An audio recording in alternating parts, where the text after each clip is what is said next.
Assalamualaikum warahmatullahi wabarakatuh. Waalaikumsalam warahmatullahi wabarakatuh. Jamaah oh jamaah. Alhamdulillah. Alhamdulillahirrabbilalamin. Allahumma sholli ala Sayyidina Muhammad wa ala ali Sayyidina Muhammad. Alhamdulillah jamaah, kita ketemu lagi di Islam itu indah.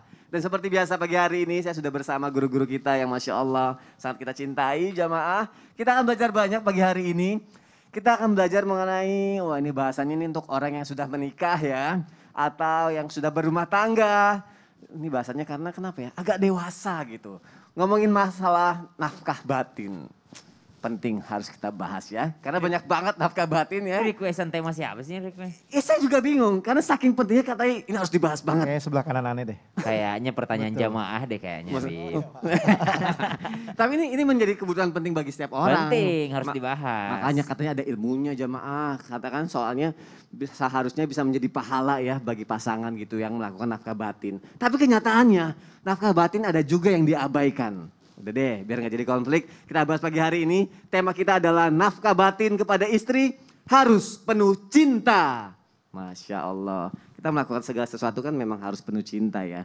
Apalagi nafkah batin, biar kita tidak melakukannya itu dengan tidak terpuji gitu ya. Harus penuh cinta seperti tayangan ini nih, masa nih butuh nafkah batin suami, seorang istri bertindak tidak terpuji. Kita lihat tayangannya jamaah, silakan. Dilansir tribunnews.com, sejak pandemi COVID-19 pelaku diinformasikan lama tidak berjumpa dengan sang suami.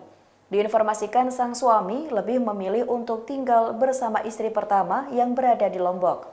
Dorongan hasrat yang menggebu-gebu membuat NHJ buta mata dan melakukan perbuatan tak senonoh itu kepada anak kandungnya. Min zalik jamaah, semoga kita semua terlindung dari syahwat yang buruk ya jamaah ya.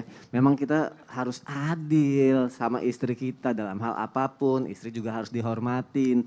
Nah, berhubungan tema kita pagi hari ini adalah nafkah batin, aku yakin banyak jamaah yang ada di rumah sudah nungguin dan pengen tahu apa sih yang bakalan dibahas pagi hari ini. Langsung aja deh, yang pertama nih hukumnya dalam Islam, jika seorang suami yang mampu atau sehat, tapi maaf nih tidak memenuhi nafkah batin. Aku mau nanya sama Habib Usman, berdosa besar apa enggak nih Bib? Karena kan kadang wanita juga merasa butuh keadilan gitu ya Bib ya. Betul, ini menarik. Menarik sekali ya Bib. Mohon penjelasannya Habib Usman. Siap, Afwan Mas Soni, Afwan Bunda, Afwan Ustadz Syam. Bismillahirrahmanirrahim. Assalamualaikum warahmatullahi wabarakatuh. Waalaikumsalam warahmatullahi wabarakatuh. Alhamdulillah. Alhamdulillahil wahidil ahad alladzi lam yalid wa lam yulad wa lam yakul lahu kufuwan ahad. Laisa kamitsli syai'un wa huwas samiul basir. Summa fasalli wa sallim wa barik ala sayyidina wa habibina wa syafi'ina wa maulana Muhammadin. Allahumma salli wa sallim. Sallallahu alaihi wasallam wa sahabihi wa azwajihi wa dhurriyyatihi wa ahlul baitihi wa ansari wa ashari ma ba'du. Segala puji bagi Allah Subhanahu wa taala yang telah memberikan kita nikmat iman, nikmat sehat walafiat yang alhamdulillah pada pagi hari ini kita bisa menyaksikan Islam itu indah. Semoga kita mendapatkan ilmu yang bermanfaat dari guru-guru kita. Dan insya Allah bisa diamalkan untuk istri kita, suami kita, anak-anak kita, keluarga kita. Dan kita mendapatkan keberkahan dan ridhonya Allah subhanahu wa ta'ala. Amin, amin. Ya Allahu ya Rabbal alamin. Apabila seorang laki-laki tanpa uzur dan tidak mau menafkahi batin terhadap siapa? Terhadap istrinya, maka dia adalah perilaku zalim. Dan laki-laki tersebut berdosa. Wa rajulu ra'in ala ahli baitihi wa huwa mas'ulun anhum. Jelas bahwasanya seorang suami di dalam keluarganya dia adalah pemimpin dan akan dimintai pertanggungjawabannya. Atas apa? Atas kepemimpinannya. Kita harus memahami, di sini memang betul suami tidak dilaknat. Suami tidak dilaknat oleh malaikat ketika tidak memberikan nafkah batin. Walahunna mislul ladzi alaihinna bil ma'ruf. Dan para wanita mempunyai hak, ingat wanita mempunyai hak yang seimbang, yang sama. Jadi perempuan itu punya haknya yang dimana kewajiban bagi seorang suami untuk apa? Untuk memenuhi daripada kebutuhannya dengan cara yang ma'ruf, dengan cara yang baik. Inna li rabbika alaika haqqan wa li nafsika alaika haqqan wa li ahlika alaika haqqan. Bahwasanya engkau memiliki kewajiban terhadap Allah Subhanahu wa taala, terhadap Tuhanmu, salat, ibadah dan lain sebagainya. Dan engkau juga memiliki kewajiban terhadap dirimu, yaitu makan, minum, dan lain sebagainya, istirahat, tidur. Dan engkau juga mempunyai kewajiban. Untuk apa? Untuk melayani keluargamu. Dan kamu harus paham, khiyarikum linisaihim. Berbuat baiklah kamu terhadap istrimu. Cinta dan kasih sayang, senangilah dia, sayangilah dia, cintailah dia. Karena nafkah batinmu adalah sodakoh bagimu. Jadi kalau kita nafkah batin itu sodakoh. Mau rezeki banyak, ayo kasih nafkah batin. Mau rezeki berkah, kasih nafkah batin. Mau kebahagiaan dalam rumah tangganya, kasih nafkah batin. Oleh karena itu, nafkah batin penting dilakukan oleh siapa? Setiap pasangan suami dan istri. Dan yang belum punya nafkah batin, berharap kepada Allah biar besok bisa dapat nafkah batin dan juga mendapatkan keberkahan, yakni mendapatkan pasangan yang soleh, soleha. Amin ya rabbal alamin. Baik jamaah, pentingnya nafkah batin karena adalah menjadi sodako juga ya terhadap istri kita kelak, Masya Allah. Terima kasih Habib Usman untuk penjelasannya. Bahkan saking pentingnya di jamaah yang ada di rumah ini, aku pernah dengar nih Bunda Tuti. Iya, gimana? Katanya Rasulullah juga menjelaskan kalau pentingnya nafkah batin itu kalau misalnya si istri lagi puasa sunnah, Iya. tuh kalau bisa dibatalin dulu. Emang Aduh. benar kayak gitu. Itu kan Iya. harus memahami kondisi istri dulu dong, suami Iya, harusnya betul, kan. Iya. Suami harusnya seperti apa kalau seperti itu? Baik, dijelaskanlah. Mohon penjelasannya Bunda Tuti, silakan. Bismillahirrahmanirrahim. Assalamualaikum warahmatullahi wabarakatuh. Waalaikumsalam warahmatullahi wabarakatuh. Jamaah. Yeay. Oh jamaah. Yeay. Alhamdulillah. Subhanallah, pagi hari yang berbahagia ini luar biasa. Guru kita yang pertama Habib Usman sudah menjelaskan kepada kita tentang bagaimana kewajiban suami di dalam berumah tangga. Hari ini temanya sangat menarik Kak Sonia. Subhanallah, berikan nafkah batin dengan penuh cinta. Masya Allah, ini adalah ajaran Islam yang sangat mulia. Tidak diperbolehkan seorang istri ketika suaminya itu berada di rumah berpuasa sunnah. Ini bukan melarang puasa wajib. Ya, di dalam hadis Tirmidzi dikatakan la yahillu lil mar'ati antasuma wa zaujuha syahidun illa biidni. Artinya tidak boleh seorang istri itu berpuasa sementara suaminya berada di rumah, kecuali puasa sunnahnya itu atas izin daripada suami. Maka ibadah yang paling wajib adalah kita di dalam rumah tangga itu melayani suami. Ketika suami sedang berada di luar dan ternyata suami ketika berada di rumah, disitulah fungsi daripada seorang istri untuk memberikan pelayanan yang terbaik, memberikan cinta kasih yang terbaik, totalitas. Bahkan dianjurkan ketika sedang berpuasa pun ketika suami meminta untuk dilayani, melaksanakan kewajiban, memberikan nafkah batin, istri untuk membatalkan. Kenapa? Karena di sini kewajiban melayani suami itu hukumnya wajib.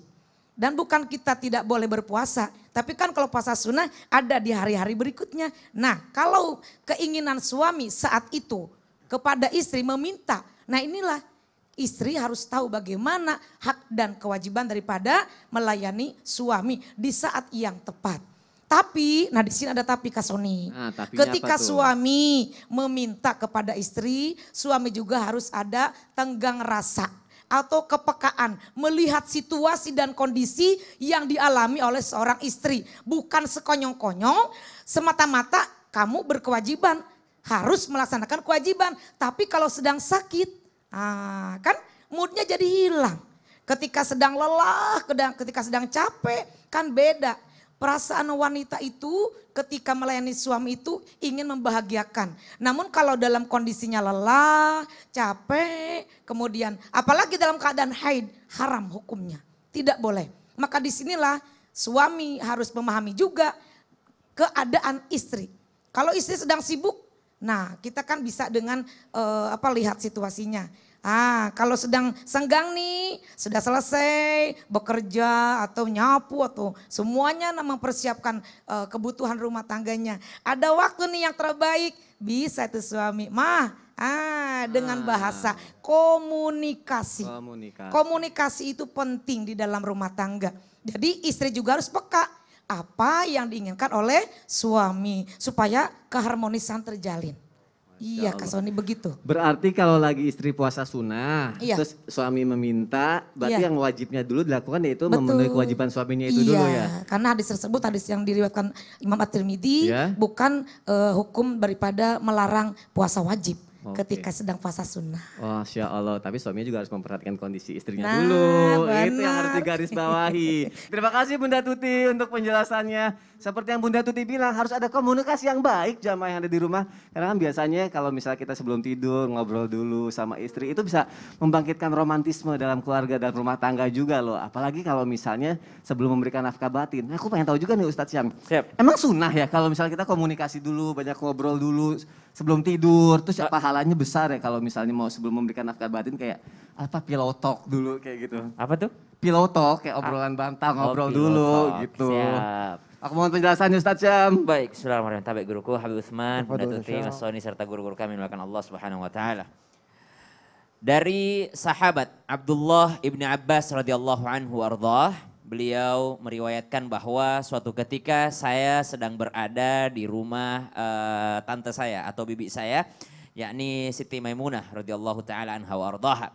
Salah satu istri daripada baginda Nabi sallallahu alaihi wasallam. Lalu saya mendengar Rasulullah sallallahu alaihi wasallam berbincang-bincang dengan bibi saya, yakni istrinya.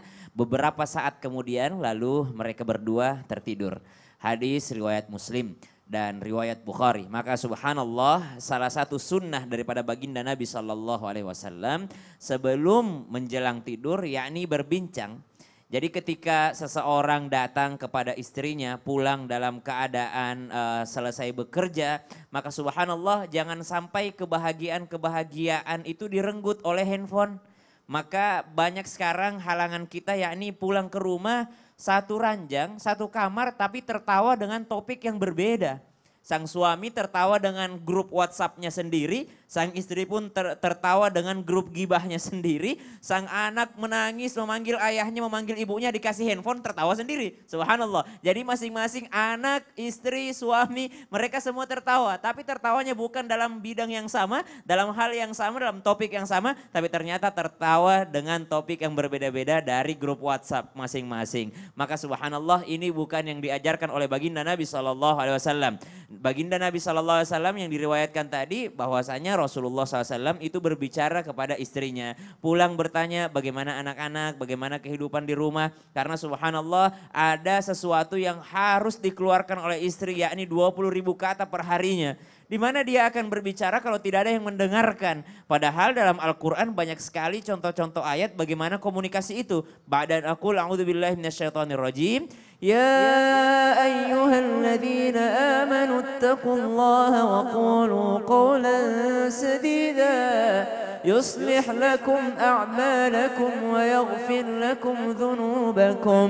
Allah akan memperbaiki amal kalian. Allah akan mengampuni dosa kalian ketika kalian bertakwa kepada Allah dengan jalan apa? Qulu qawlan sadida. Berkomunikasi secara jelas dan terang. Mas, misalnya saya ada cerita hari ini atau sang suami bercerita tentang hari itu. Nggak usah pulang ke rumah langsung bicarain permasalahan yang politik misalnya, terlalu berat untuk istri gitu ya.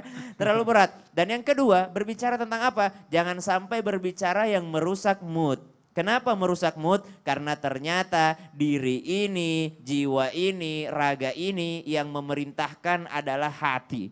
Jadi hatilah pemimpin diri ini. Ada misalnya seorang wanita akalnya sehat tapi hatinya bad mood. Wow, biasanya pendapat itu berbeda. Misal dia tahu kalau 1 + 1 itu adalah 2. Tapi pas lagi bad mood ditanya 1 + 1 berapa yang? Terserah. 2 + 2 berapa? Terserah. Mau makan apa? Terserah. Makan ini aja. Udah kemarin bosen. Katanya terserah, udah kemarin bosen. Gitu. Maunya apa sih gitu. Padahal awalnya Masya Allah sang istri yang menggebu-gebu. Tapi ternyata karena merusak moodnya maka dibangun dengan komunikasi yang baik, yang jelas, yang terang, yang tidak merusak mood sang istri. Wallahu ta'ala. Masya Allah, dan komunikasinya juga jangan terlalu lama ya Ustadz Syam ya. Keburu ngantuk. Keburu ngantuk nanti katanya. Sayang kok tidur? Ngomong mulu loh. Astagfirullahaladzim. Terima kasih Ustadz Syam untuk penjelasannya. Pengalaman nih. Kok tahu? Oke jamaah, kita lanjutkan lagi karena kita bicara mengenai nafkah batin. Ya laki-laki memang harus ngasih uang bulanan, tapi perempuan ada juga yang namanya datang bulan gitu kan. Nah kalau misalnya kondisinya nih, jamaah pasti pengen tahu kan apalagi jamaah yang perempuan. si istri lagi datang bulan ya, aku nanya sama Habib Usman, istri lagi datang bulan Bib. Terus laki-laki tiba-tiba ngasih kode suaminya, mah gitu kan. Nah namanya manusia kan ada dikasih syahwat gitu ya. Betul. Tiba-tiba kayak aduh si suaminya tuh kayak aduh kayak gak bisa menahan itu gitu. Ada gak sih amalan atau yang harus dilakukan nih sesuai syariat Islam nih untuk bisa menahan itu Habib Usman? Ini ada caranya, tapi agak berat. Kayaknya Berat banget. berat banget. Setelah yang satu ini aja deh. Setelah satu ini aja ya. Gak lama kok. Tetap di Islam itu indah. Jamaah, oh jamaah. Alhamdulillah.